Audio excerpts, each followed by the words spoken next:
Olá, estamos começando mais um programa Meia-Noite Eu Te Conto. E hoje vamos falar de um assunto muito polêmico, as queimadas no Brasil. E para falar desse assunto, a gente trouxe para o programa aqui a professora da Universidade Fevale, Daniele Martins. Seja bem-vinda, professora. Olá, muito obrigada. Eu queria te perguntar primeiro sobre o que está acontecendo no Brasil, essas fumaças, essas queimadas, qual o motivo essencial assim que está acontecendo os incêndios assim. Ok, acho que é importante a gente entender que os incêndios, a queimada, né, o incêndio florestal, ele faz parte de um contexto maior de desastres que a gente vem enfrentando no Brasil e no mundo, né? Claro que tem alguns desses desastres que afetam mais pontualmente algumas regiões, como o que a gente teve aqui no Rio Grande do Sul em maio, né, deste ano, que enfim, né, foi um desastre mais voltado à questão do excesso de chuva, mas a gente está vivendo um tempo de extremos, né, de extremos climáticos, de um planeta mais quente, onde também como efeito desse planeta mais quente, a gente começa a ter algumas consequências, né? Então, as queimadas são motivadas por esses grandes incêndios florestais que a gente tem observado principalmente no norte, nordeste, centro-oeste do país, mas também no sudeste, né? E basicamente quando a gente olha o monitoramento, a gente vê que em todo o país nós temos focos de queimada, que é uma relação de muitas causas, né? Além desse planeta mais quente, a gente também está no período do ano onde as secas na região norte e nordeste começaram antes do que normalmente começam, e com um território mais seco é muito mais propenso a gente ter focos de incêndio que se alastram, né? Então, acho que talvez para um primeiro olhar é importante entender que os incêndios dizem respeito a um conjunto bem mais amplo de desastres, né? E muito se fala também, Daniele, sobre a ação humana. Eu queria saber se o desmatamento ele propicia mais esses incêndios. Sim. No Brasil, a gente tem um dado que em torno de 95% dos incêndios é causa antrópica, né? Então, tem relação com atividade humana. Então, nós temos um percentual muito baixo que é motivado por descargas elétricas, né? Raios, enfim.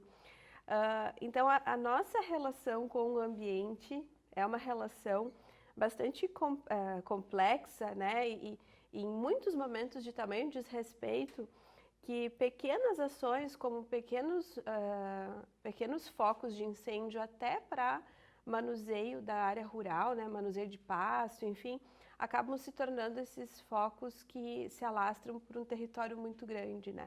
Então, a relação da atividade humana é extremamente prejudicial, né, quando a gente pensa também nos incêndios florestais, né? E sobre a respiração, sobre essas fumaças que estão acontecendo aí, principalmente no Cerrado e na Amazônia, assim, quais são as causas assim para a respiração, né, do ser humano, que a gente já teve a Covid, né, em 2019, está cada vez pior, né? Nós somos uma espécie que vai ter que se adaptar, talvez, de uma forma muito mais rápida, né, a esse novo planeta que a gente vem, enfim, né, tendo como desafio nessas últimas décadas.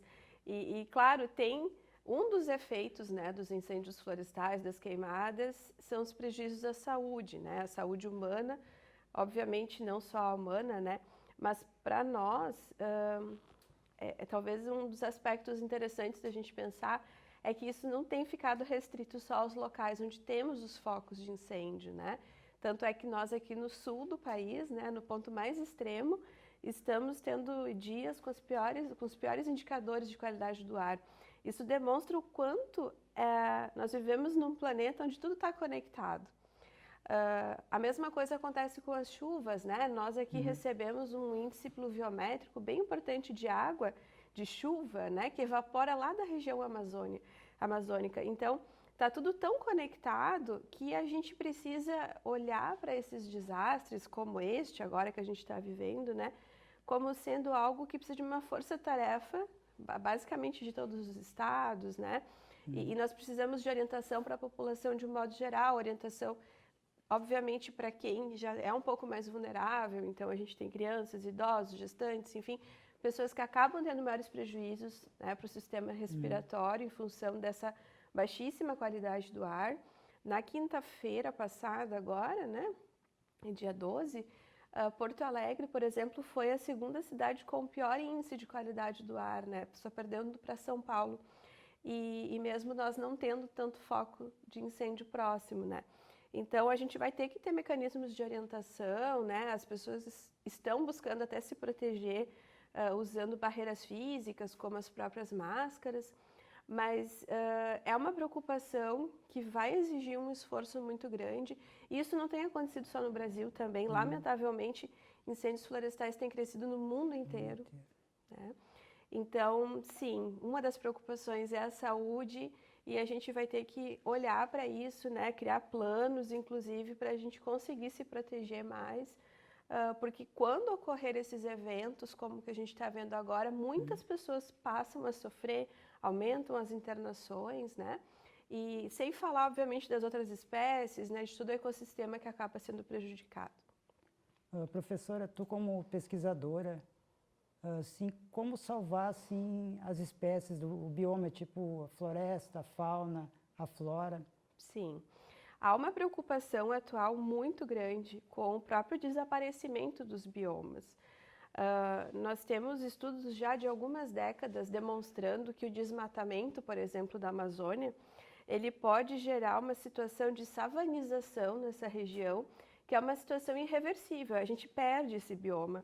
Se essa região do nosso país começa a sofrer tanto com o desmatamento, né, e a gente começa a ter, então, essa grande perda vegetal, né, perda florestal.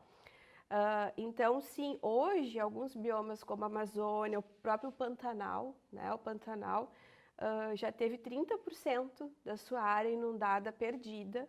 São áreas que não estão se recuperando mais, né?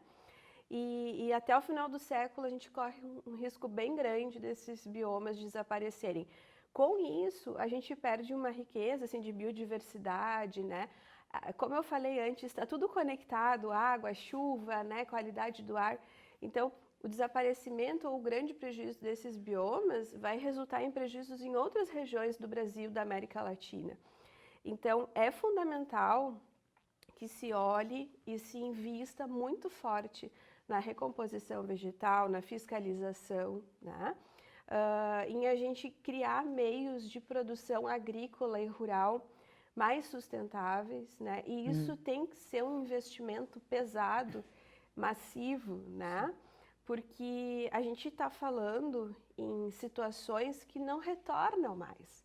O desaparecimento de um bioma é algo que a gente não consegue recriar, né? Então, é necessário novos meios de nós gerenciarmos as nossas atividades humanas, né? Uma delas, sem sombra de dúvidas, é a agricultura, que precisa ser uma agricultura que preserve mais, que inclusive produza riqueza a partir da própria floresta ou do bioma, né?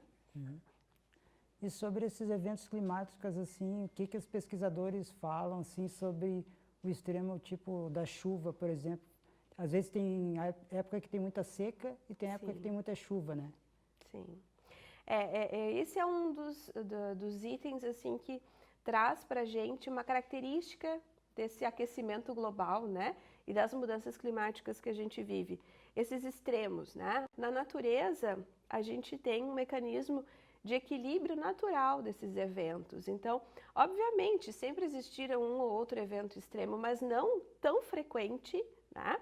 E com um impacto tão grande como esses que nós estamos enfrentando, especialmente no presente século, e depois, obviamente, do que a gente tem observado assim, nos últimos 10 anos, mais ou menos, com a ocorrência de grandes episódios de chuva intensa em cidades, né?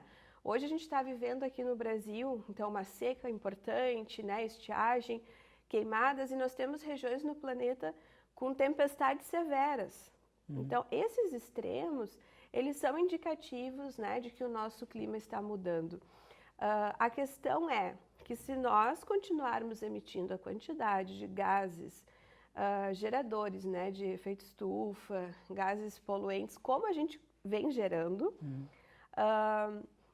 a temperatura tende a subir, né? E quanto mais essa temperatura sobe, maior é o risco de nós termos mais eventos extremos, né? Então, hoje a gente já está vivendo um cenário de 1,5 graus mais quente. E isso já demonstra uma série de riscos que a gente tem vivenciado. Se estima que se nós não diminuirmos as emissões de gases e continuarmos os episódios de desmatamento no mundo todo, a gente corre o risco, né, de chegar até 2 graus muito antes do que a ciência vem indicando, né? Daí os danos são, obviamente, muito maiores. Foi muito esclarecedora essa conversa. Obrigada por ter participado do nosso programa. Ok, eu que agradeço, estou à disposição. E, pessoal, você pode nos seguir lá no Instagram, no @tanahora, e também no TikTok. Pode deixar os comentários aqui no canal. Até o próximo programa. Tchau!